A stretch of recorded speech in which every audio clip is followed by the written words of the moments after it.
सब लोगों को सेवा इसीलिए संत महापुरुषों ने सेवा का विधान रखा। जब सेवा करेंगे तो उससे उसको शारीरिक लाभ मिलेंगे, लेकिन परमार्थी लाभ मिलेगा। परमार्थी लाभ मिलेगा क्योंकि जो शरीर से आप श्रम करते हो, परिश्रम करते हो, जो आप सेवा देते हो, उससे एक अच्छी व्यवस्था का निर्माण होगा जिसमें लाखों लोग लाभ उठाएंगे। आगे आने वाले भविष्य में लाखों लोग तुम्हारी बनाई व्यवस्था से लाभ उठाएंगे।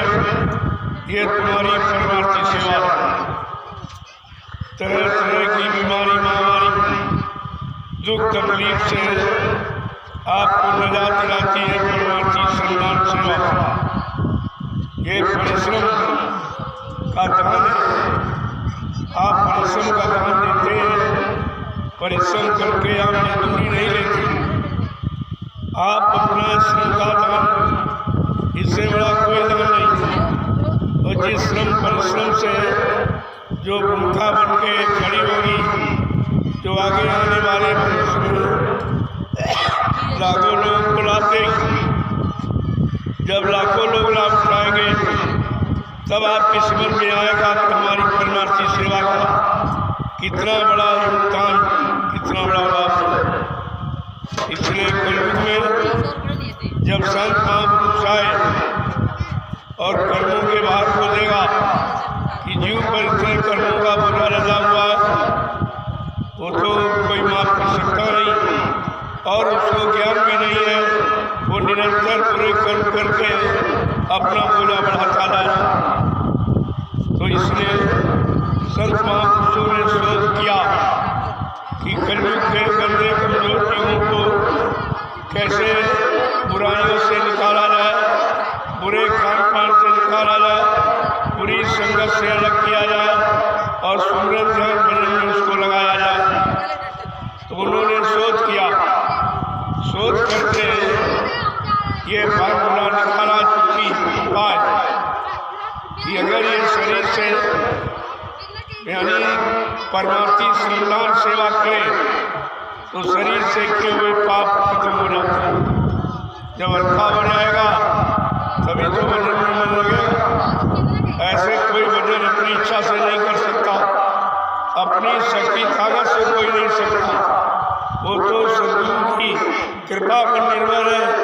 जब उनकी कृपा दया होगी तभी आप इससे निजात पा सकते हैं। इसलिए प्रेमियों, ये नित्य प्रति जो आपको कोई न कोई श्रमदान सेवा मिली जाती है, करा दिया जाता है, ये भी आप अपना सौभाग्य समझिए। ये जीवों का सौभाग्य है जो उनको परमार्थी सेवा का अवसर मिला। हिंदुस्तान में कहीं चले जाओ, कोई धर्मशाला, कोई मंदिर मानी, कोई आश्रम, लेकिन श्रमदान सेवा कहीं आपको कोई शरीर से श्रम तो करवाता नहीं। बीमारी का यही कारण है। जब शरीर से श्रम परिश्रम नहीं करोगे, पसीना नहीं निकलेगा जो खून की प्रशुद्ध करता है, और पसीना ये खून की गंदगी है, ये बाहर निकल जाती है। कितना सरल उपाय, बिना पैसे का, ये खून ब्लड शुद्धि का ये कैसा उपाय है, परमार्थी श्रमदान सेवा। कभी तो जीवों ने इसका लाभ उठाया। लोग परेशान आते हैं और ठीक हो भी जाते हैं। ये सब क्या है? ये तुम्हारे श्रम परिश्रम का फल जो आपने किया है, आपको लाभ मिला।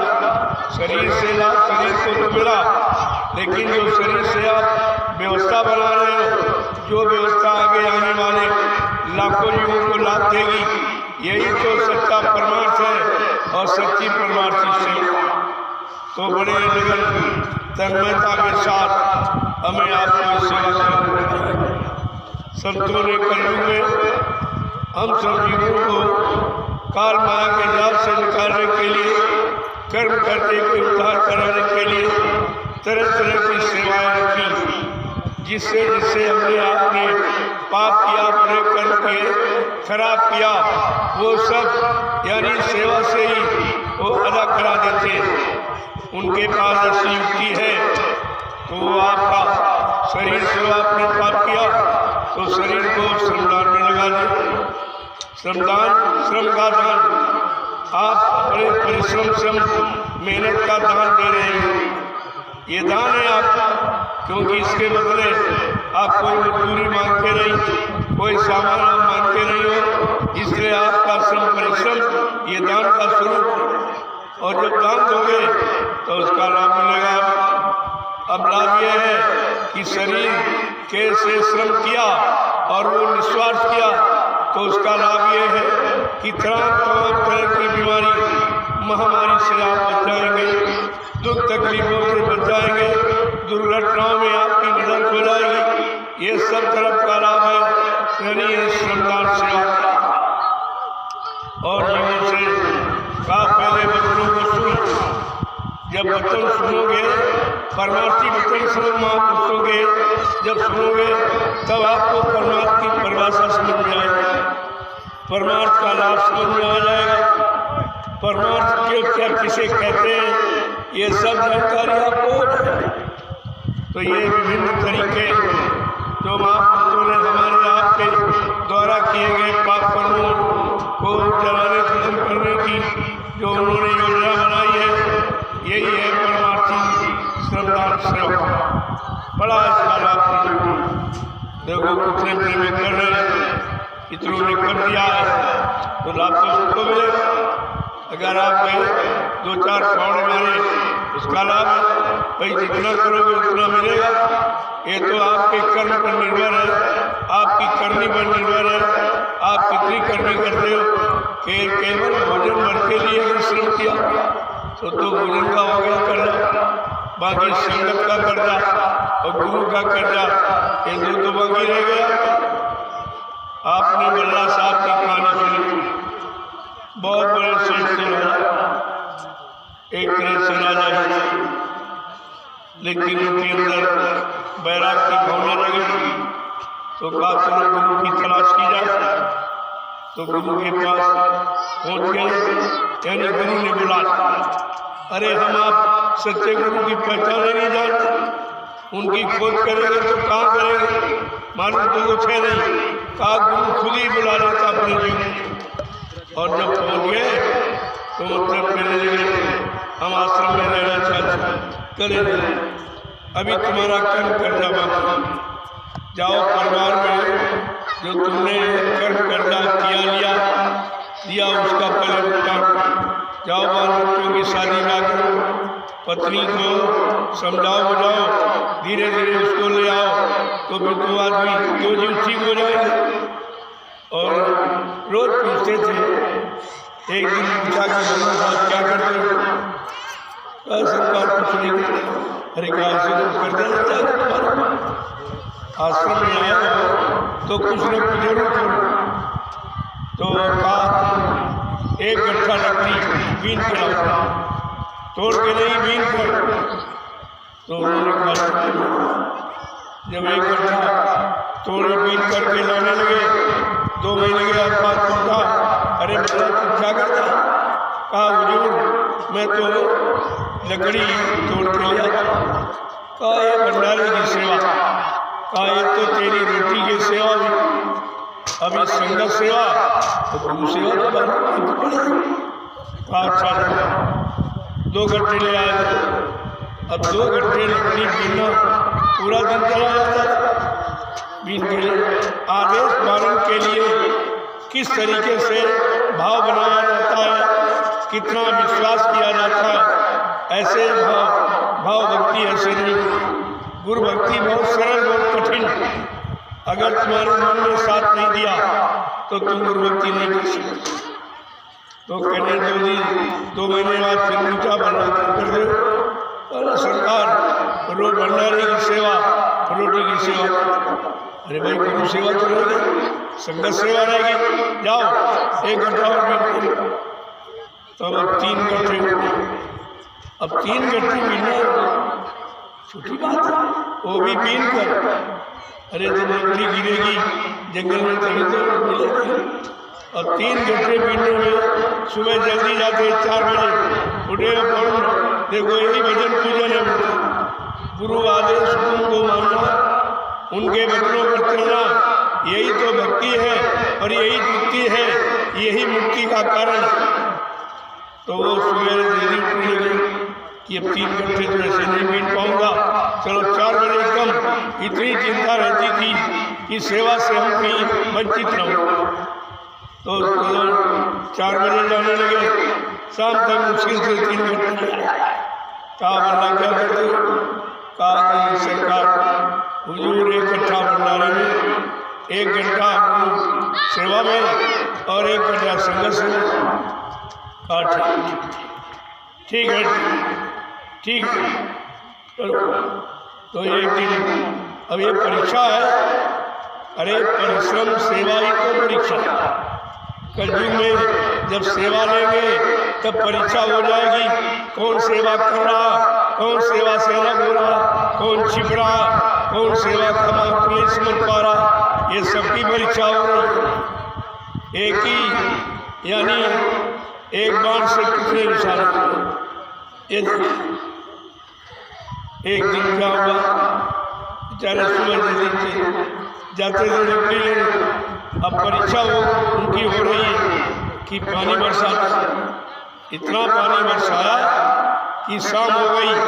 अब उनको ये चिंता है कि आज सेवा हमारी नहीं हुई, आज भंडारे की सेवा रह गई, आज संगत की सेवा रह गई, आज गुरु की सेवा रह गई, तो हमारा तो कोई काम हुआ। इतनी चिंता। थोड़ा सा दिन निकला, सूरज दिखाई दिया और फट से लगे कि चलो कम से कम गुरु की सेवा में तो इकट्ठा हो जाए। चलो रोटी नहीं खाएंगे तो भंडारे की सेवा नहीं होगी, लेकिन संगत सेवा और गुरु सेवा कल इसको तो पूरा तो बेचारे गए। 2 घंटे बीतकर मुश्किल से रात हो गई। फिर बरसात होने लगी। इतनी अंधेरा हो गया कि रास्ता नहीं दिखाई दे रहा। जब जंगल से निकलने लगे, एक कुआं था, दिखाई नहीं देता था, उसी कुआं में जाके गिर गए खड़े। लेकिन खड़े रह गिरे था और गड्ढे को नहीं मिले। उधर गुरु देख रहा है कि बल्ला तो अब कुएं में खड़ा है, चलो देखे। अब उसके विचार मजबूत हुए कि टिक गया तो और शिष्य देगा, चलो बल्ला नहीं आया अभी, चलो नहीं आया, चलो भाई देखो कहाँ है। कहा एक रस्सा ले। अब एक रस्सी ले ली।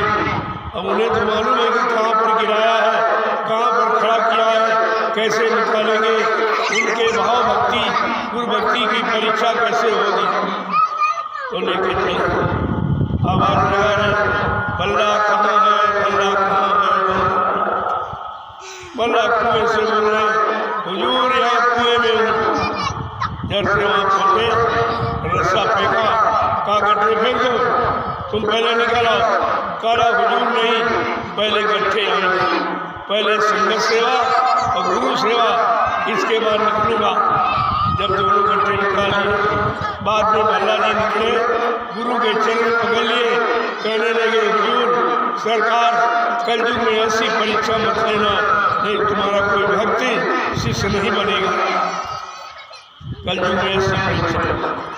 तब से गुरु ने परीक्षा लेना बंद कर दिया।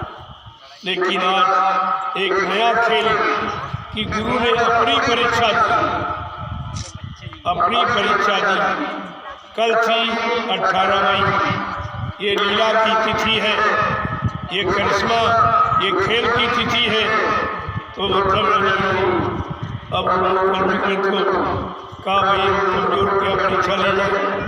तो कहा चलो हम अपनी परीक्षा देकर इसकी परीक्षा ले लें।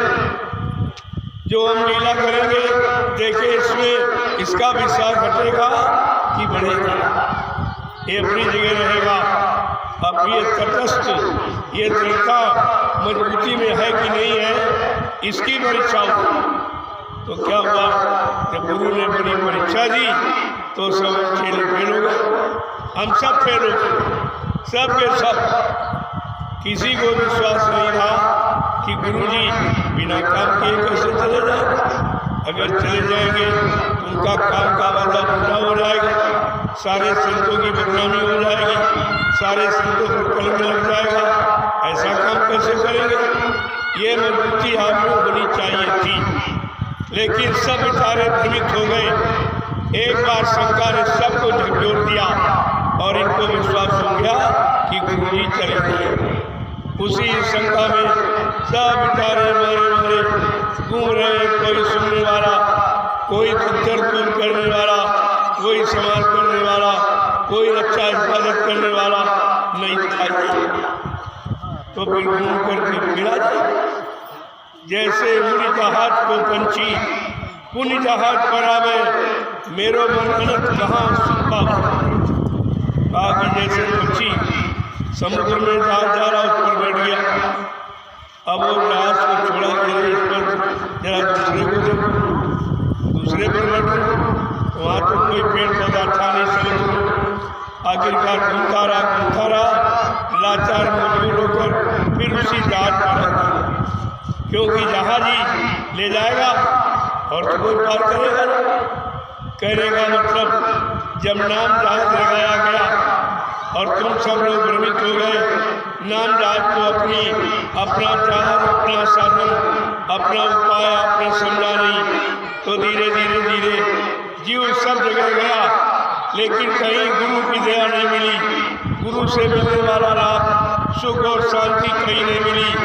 अब वो फिर उसी नाम जहाज पर फिर आना शुरू किए कि चलो चलो इससे तो वही अच्छा था। तो रास्ता तुम्हारा है, तुम्हारे लिए है, आज नहीं तो कल। भाई कब तक आप सही सच्चे रास्ते पर नहीं हो। रास्ते पर तो आपको आना पड़ेगा, चलना पड़ेगा, क्योंकि मंजिल बगैर रास्ते के तय नहीं की जा सकती। प्रेमियों सब इशारों को समझना चाहिए। संत बचन अटपटे झटपट लखे न कोई, जो झटपट लखे तो झटपट दर्शन हो। का बड़े अटपटे हैं, बड़े निराले हैं, बड़े गूढ़ हैं, रहस्य भरे हुए हैं।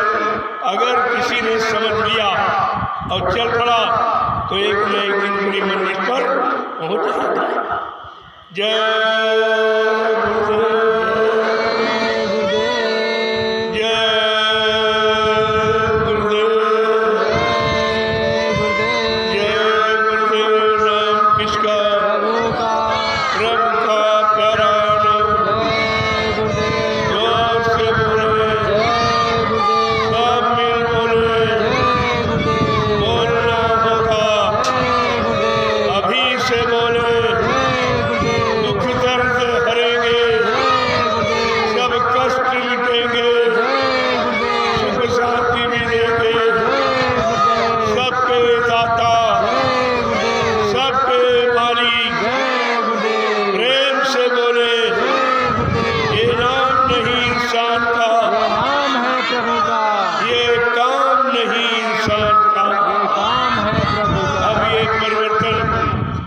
सच्ची सुख शांति देना इंसान के बस की बात नहीं है। इंसान धीरे धीरे थक गया, लेकिन अभी गरुड़ विमान घमंड में थकावट को महसूस नहीं किया। अरे कब तक नहीं महसूस, कब तक छिपेगी करी तुम पत्तों की आड़ में। एक दिन तुझे आना होगा सारे बाजार में। अरे तू कब तक छिपेगी। तो इसलिए सत्य कभी छिपता नहीं है, सत्य कभी पराजित होता नहीं है। हाँ, कुछ दिनों के लिए तुम परेशान कर सकते हो, लेकिन सत्य को आप मिटा नहीं सकते। यही चीज़ें हमें आपको समझनी चाहिए। आज आप परमार्थी श्रमदान सेवा कर रहे हैं, जो सेवा हिंदुस्तान में कहीं नहीं। कोई आश्रम, कोई मंदिर, कोई धर्मशाला, गुरुद्वारा कहीं चले जाओ, ये परमार्थी श्रमदान सेवा आपको कहीं नहीं मिलेगी।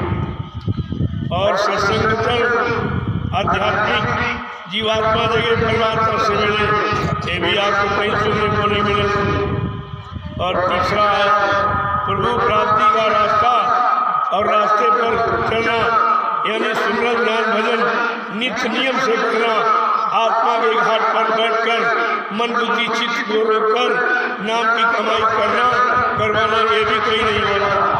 और यही 3 आधार है तुम्हारे सच्ची सुख शांति पाने के। 3 ही आधार हैं, सत्संग करो, सेवा करो और भजन करो। ये तीनों रास्ते आज केवल नैमिषारण की तपोभूमि पर ही बोलो, बाकी कहीं नहीं बोलो। आपको सोचना चाहिए। और ये महाप्रसाद भी कहीं नहीं दिया जा रहा। प्रसाद तो आपको किसी ने कभी दिया ही नहीं, न सत्यु न त्रेता न द्वापर। इस तरह का यानी परमार्थी सेवा करा के परमार्थी लाभ का प्रसाद का रूप बनाकर जीवों को देना, उन तक पहुँचाना, ये काम सृष्टि में किसी ने न किया है, न कोई कर रहा, न कोई कर सकेगा। अब आपको प्रसाद लीजिए। सुबह आप सत्संग के लिए तैयार रहिए। देखो जिन लोगों को जाना, अभी आप प्रसाद ले लो, अब इसके बार तंग मत करो, क्योंकि इस समय काम चल रहा, व्यवस्था योजना तरह तरह की बनाना में कोई बैठा थोड़ी रहती, तो इसलिए बार ये तंगी जो कह दिया जाए तुम्हारे लिए वही अच्छा, जो आदेश दिया जाए वही तुम्हारे लिए सर्वोपरि है। जब ऐसे भाव बना के रखोगे तो तुम्हारी भक्ति पूरी हो जाए। जय गुरुदेव, जय गुरुदेव। अब आप प्राण लगा लीजिए। बाकी जो कर रहे सेवा करें, जो बाद में आएगा उसको तो डबल प्रसाद हो जाएगा, क्योंकि वो सेवा भी कर रहा, सत्संग वचन भी सुन रहा और अंत में सबसे बाद में वो प्रसाद देता है। उसकी मेहनत फर्क जो तपस्या करके प्रसाद प्राप्त करता है, उस प्रसाद का लाभ सबसे अनोखा। इसीलिए तो प्रसाद बहुत जरूरी है, लेकिन प्रसाद बनाया जाता है, खरीदा नहीं जाता। आप लाई खरीदते हो और ये इलायची दाना खरीदते हो या और कोई चीज़ मिलाते हो, ये तो आप खरीद के लाए। तो इसको प्रसाद में कैसे परिवर्तित किया जाए, वो बिना दया के नहीं हो सकता। जिसने सद्गुरु के आदेश का पालन किया, उनको अपना बना लिया, वो उनसे दया का लेने का पूरा अधिकारी है। वो उनकी दया लेकर और प्रसाद में दया को मिलाकर जीवों तक पहुँचाता है कि भाई दया, इसमें दया मिली हुई है, तुम इसका प्रयोग करोगे, तरह तरह बीमारी, लड़ाई झगड़ा, दैवी को दुर्घटना आज से तुम्हारी मदद हो जाएगी। तो प्रसाद बन गया। ऐसे नहीं होता। सद्गुरु दयाल की बिना दया के तो कोई काम हो ही नहीं सकता। जब काश सृष्टि में उनकी बगैर दया के पत्ता हिल नहीं सकता, तो फिर ये काम कैसे हो रहा? कौन कर रहा? यानी वही कर रहे, उन्हीं का काम है, वही कर रहे, वही कर सकते, इसके अलावा कोई करने वाला है ही नहीं। अब ये उनकी मौज मर्जी किससे करवा लें, किस मनुष्य बोल पर बैठकर अपनी दया देकर और जीवों को परमार्थी सेवा में लगा ले, सत्संग वचनों को में लगा ले, सुमरन ध्यान भजन में लगा ले, ये उनकी दया पर निर्भर है। जय गुरुदेव, जय गुरुदेव, जय गुरुदेव नाम किसका प्रभु का, जय गुरुदेव नाम किसका प्रभु का प्यारा नाम। देखो सेवा कोई भी, सेवा छोटी बड़ी नहीं होती। अरे तुम्हारा उसी से काम होगा, थोड़े से ही। जिनके ज़्यादा कर्म खराब है, कर्मों का वो ज़्यादा दे बैठे, उनको ज़्यादा समझ देते। जिनको कुछ कम किया उनको कम समय मिल गया, जिन्होंने बहुत कम किया उनको बाद में मिल गया। इसलिए जो आधार बनाया गया है उसे आप पहले समझिए। तुम हिंदुस्तान में कहीं चले जाओ, कोई प्रसाद आपको नहीं देगा। यहाँ तो गली गली बांटा गया, हिंदुस्तान में गली गली प्रसाद बांटा गया। ये सब जानते, और हजारों लोगों को ये नहीं कोई वो भी नहीं, कोई मुठभेद नहीं किया गया कि गरीब को नहीं मिलेगा, अमीर को मिलेगा, हिंदू को नहीं, मुसलमान को, ऐसा कुछ। ये बिल्कुल समान भाव से प्रसाद का वितरण मैंने पूरे हिंदुस्तान में किया। यानी शाकाहारी सद्भावना मिलन शांति शोभा कलश यात्रा ये रूप है, ये आधार है। इस आधार को लेकर मैंने पूरे हिंदुस्तान में जहाँ मैं कार्यक्रम करता रहा, पहले दिन शोभा यात्रा निकाली, उसमें सबको प्रसाद, पूरे कस्बों को, पूरे गांव में सबको प्रसाद वितरण किया गया और बदले में किसी से कुछ लिया नहीं। हाँ, कोई श्रद्धा भाव में दे दिया तो ठीक है, लेकिन कोई मांगा नहीं गया। प्रसाद बेचा नहीं जाता, प्रसाद दिया जाता। इस बात को समझना ऐसा अनोखा काम आज सृष्टि में सब लोग ये सुन करके बड़ा आश्चर्य कर रहे हैं कि हिंदुस्तान में इस तरीके से जो कभी किसी ने प्रसाद बांटा नहीं। गांव-गांव जाकर शहर कस्बों में ऐलान करके प्रसाद ये तो काम कभी नहीं का, ये काम समृद्ध मालिक जो परिवर्तन करने आया है ये उसका काम है, वही करता है, किसके द्वारा कराता है, यही उनकी दया है। कह रहे सब घर भीतर साइयाँ सुनी से को वाह घट धर्म सरायो जा घट प्रगट।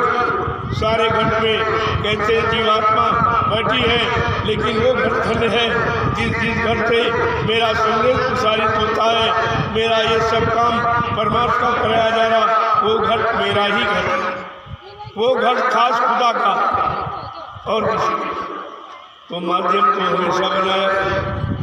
माध्यम समकक्षी होता, जो समकक्षी होगा वही उसका काम करेगा, वही उसको लाभ दे सकता, बाकी सब नहीं दे सकते। ये सब आपको समझना चाहिए। जय देखो, ये सेवा करने आया, कराने सिखाने आया, वो कभी गुरु नहीं बनता, न अपने को गुरु कहता, न संत गुरु कहता, न कोई नित्य महात्मा कहता। कहता भाई हमारा हमें सेवा का काम मिला है, मैं ये सेवा कर रहा हूँ, और जो लोग यानी कहने पर सेवा कर रहे हैं उनकी ये सेवा प्रसाद से हो रही है। बात तो समझने की है, वो कभी कुछ नहीं बनते, उनको बनने की क्या जरूरत। तो मैं तो हमें जो हमारे गुरु का मिला है, मैं वो काम आपके सामने कर रहा हूँ और आज सबसे प्रार्थना करता हूँ तुम भी इसी काम को कर लो, तुम्हारा भी काम हो जाएगा, तुम्हारा भी कल्याण हो जाएगा, तुम्हारा उद्धार हो जाएगा, तुमको पापों से माफी फुर्सत मिल जाएगी। ये सब काम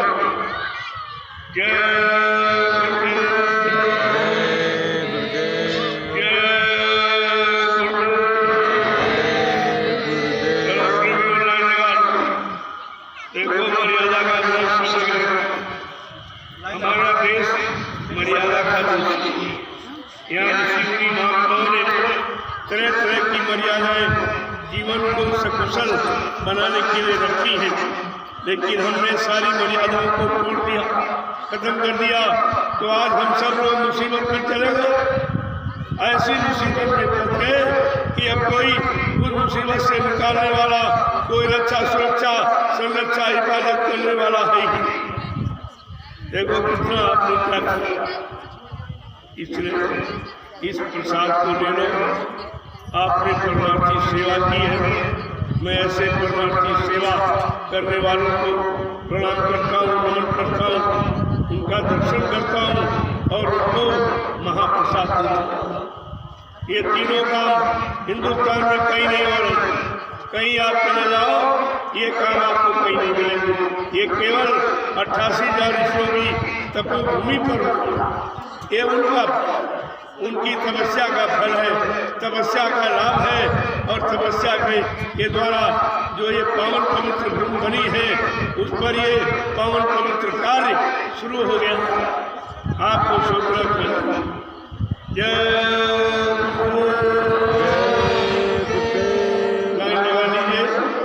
एक पुरुषों की एक महिला, जहाँ भी जाओ मर्यादा में रहो। जब मर्यादा में रहो दर्शन मिलेगा, आपकी पूजा होगी, आपको लोग याद करेंगे, आपके इशारे और वचनों को मानेंगे, आपकी बनाई भूमिका पर भी विश्वास करेंगे, चलेंगे। इसलिए अब आप विश्वास चलो चलिए। एक व्यक्ति आएगा, मैं उसका दर्शन करूँगा, मैं उनको प्रणाम करूँगा और एक जो सबको प्रणाम करता है वो कैसे बन जाए, ये काम कभी नहीं होगा। अब आप समझ नहीं पा रहे, वो तो लोगों की श्रद्धा सेवा भाव, जिनको राम मिलता कहीं से कुछ दिखाई देता, कुछ सुनाई देता, कुछ एहसास कर रहे, वो तो अपनी आस्था का परिचय किसी को नहीं दे सकते। आस्था कभी बिगाड़ी नहीं हो सकती और जबरदस्ती आस्था पैदा नहीं की जा सकती। इसलिए आस्था का विषय और ये भारत देश एक तो आस्था बहुत देशी है। यहाँ तो पत्थर में आस्था क्या तुम उनकी आस्था को उठा सकते हो? पत्थर को प्रणाम करते हैं, क्या तुम उनकी आस्था श्रद्धा सेवा भाव को उठा सकते हो? घर में कागज कैलेंडर टांगे हैं, आरती पूजा करते, क्या उनके भाव को खत्म कर सकते हो?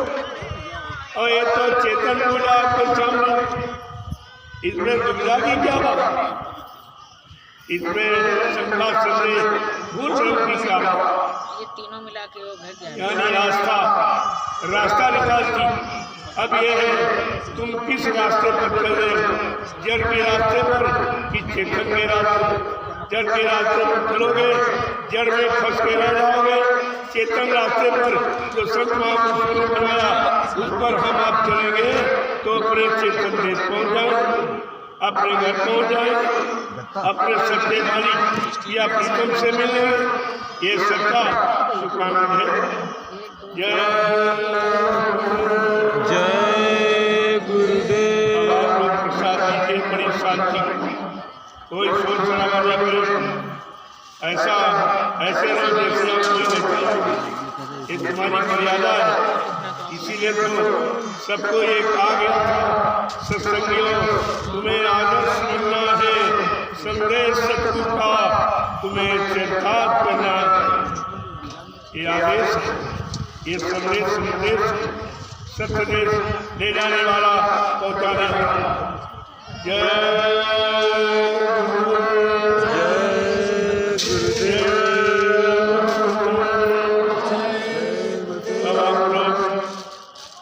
जो आपने कृषि संग्राम सेवा किया है उसका लाभ लेना। चलो भाई प्रसाद जी, जय